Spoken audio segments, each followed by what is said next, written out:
everybody, Ghost Girl 007 here, and today's video is going to be a Haunted Reads video.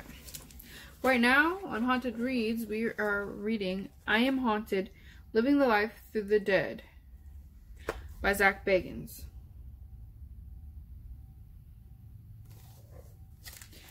Right now, we are on page 94, chapter 11, Heart Attacks.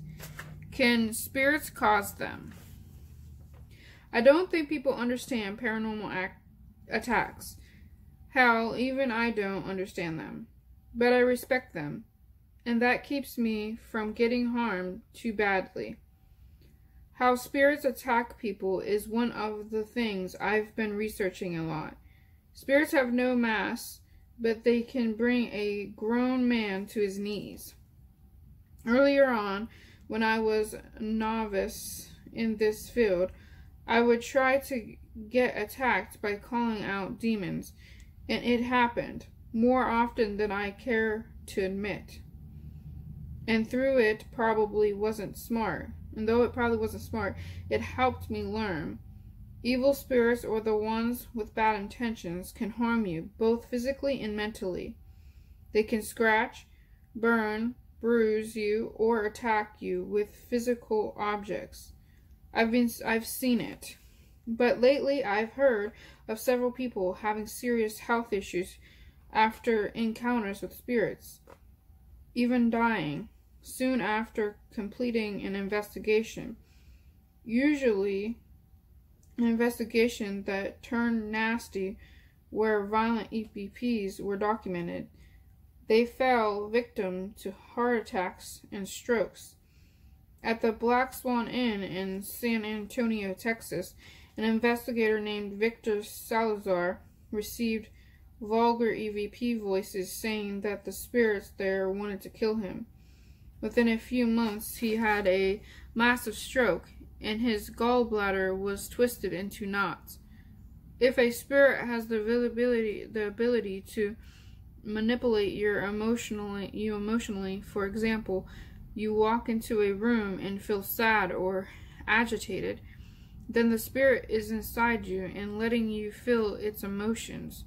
So imagine what the spirit of a violent person who enjoyed hurting people could do to you. It's definitely possible that a spirit present can block blood flow to the heart or brain and cause a heart attack or stroke. In my research, I learned the most from people. I've done hundreds of interviews and investigations, and I remember every single one of them, even years later. When I hear a story from one person that's similar to a story from another person, I connect them and see patterns. So when I found out that Victor had caught a voice at the Black Swan Inn saying it wanted to kill him, and then he had a stroke, which is downright chilling, I connected it to a man named Greg Myers who had a similar experience at the exorcist house. We interviewed Craig in St. Louis, and he told us that while he was in the bedroom where the exorcism took place, he was attacked, which was documented by a credible paranormal group. He said that the left side of his face was burned, and a white cross was blistered formed on the left side of his neck.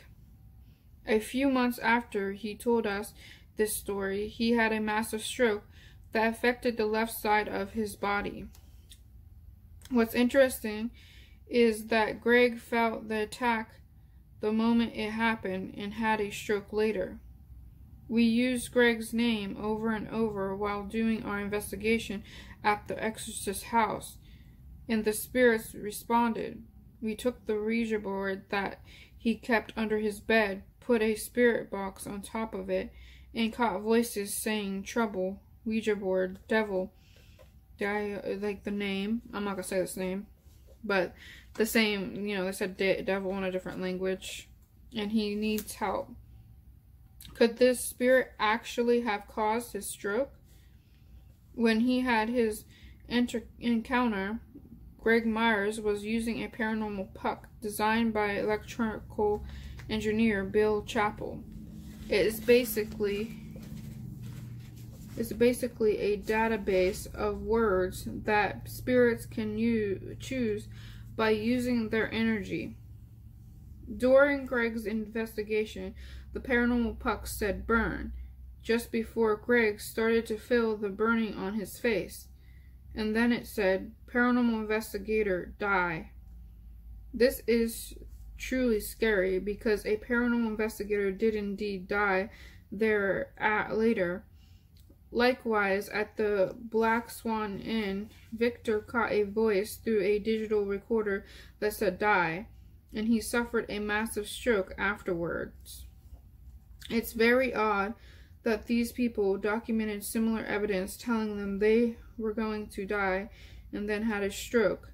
In the summer of 2014, I was filming an episode of Ghost Adventures Aftershocks that highlighted the Mansfield Reformatory episode, and I was scheduled to interview DJ Fly, an outspoken ex-inmate of the prison. DJ Fly was haunted by the memory of another prisoner named Lockhart, who lived in the cell next to him and committed suicide by setting himself on fire. Fly nearly died in the fire as well, and the event has stuck with him his whole life. He's now in his 60s.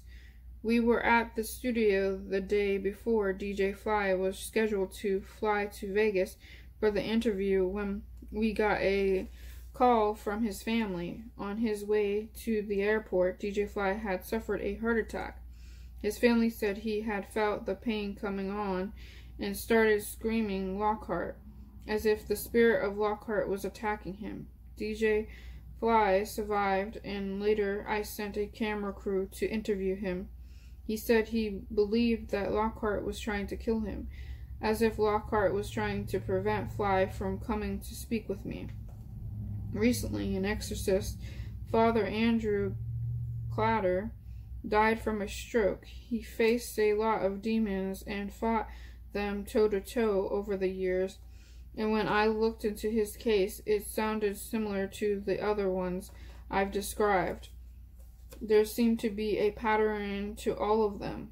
They all pointed to a connection between drained power sources, threats, attacks, strokes, heart attacks, and even death.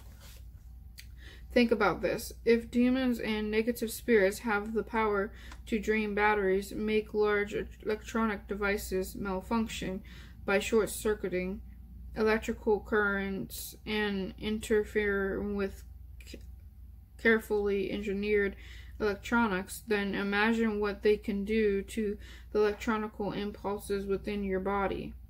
And yes, we all have electronical impulses within us.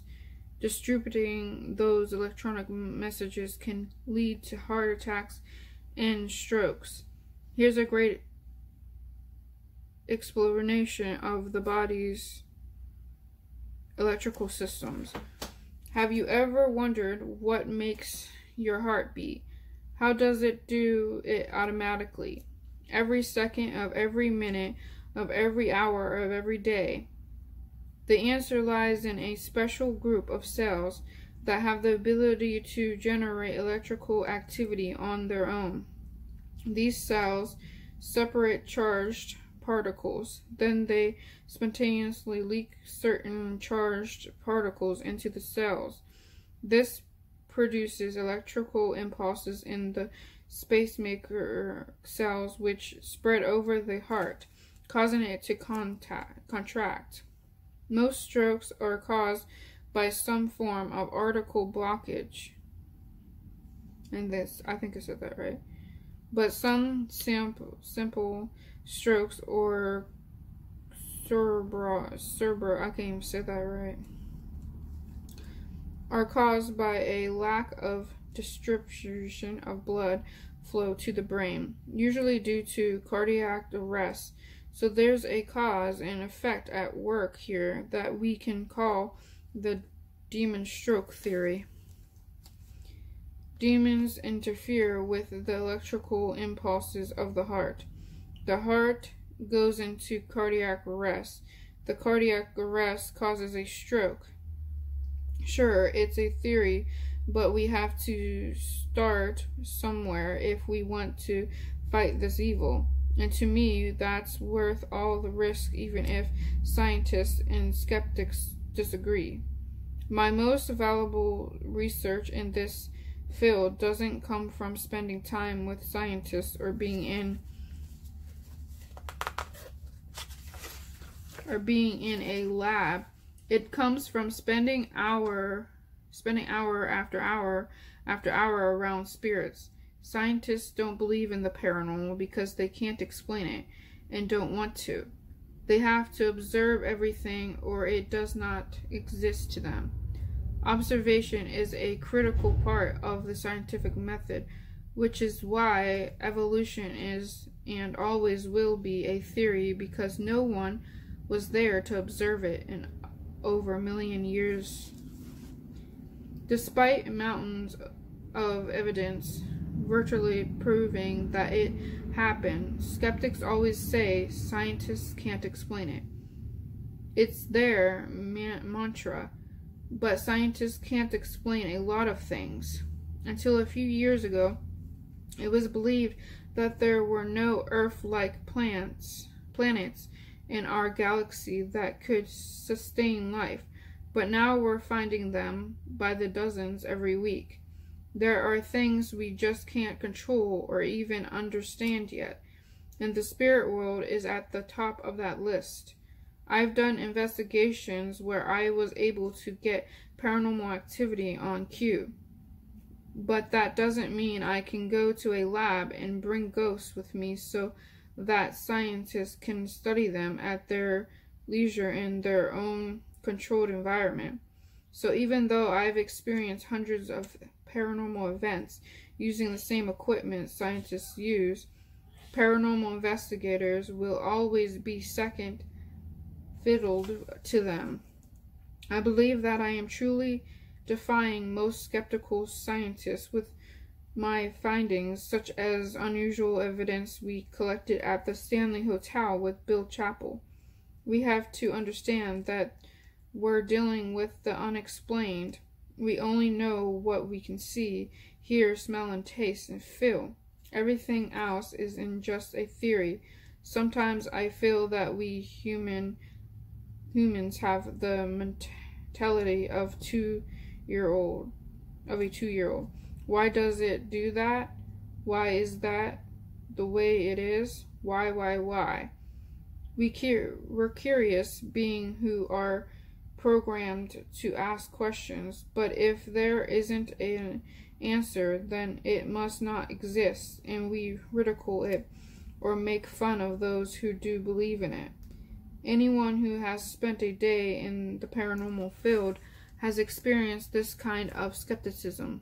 Ghosts aren't real, and you're an idiot if you think they are, people say.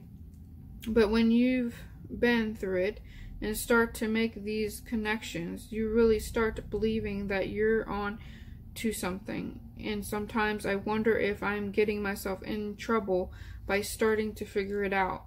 Like the spirits know I'm beginning to understand their world and aren't happy about it. I've had friends in this field who have literally gone crazy, and it makes me wonder if they were getting too close to the answers that powerful forces didn't want them to know. But we'll never know until we cross over. That's how God made it, and I do believe in Him. It's all a design, and it all has meaning, even the heart attacks. And then that was the end of this chapter. So if you like videos like this, like and subscribe and comment and press the bell for the notified, so you'll be notified when I do upload a video every week or every other week. Make sure you click that bell so you're notified so you don't miss a video. And until next time, keep up with the creeps, guys.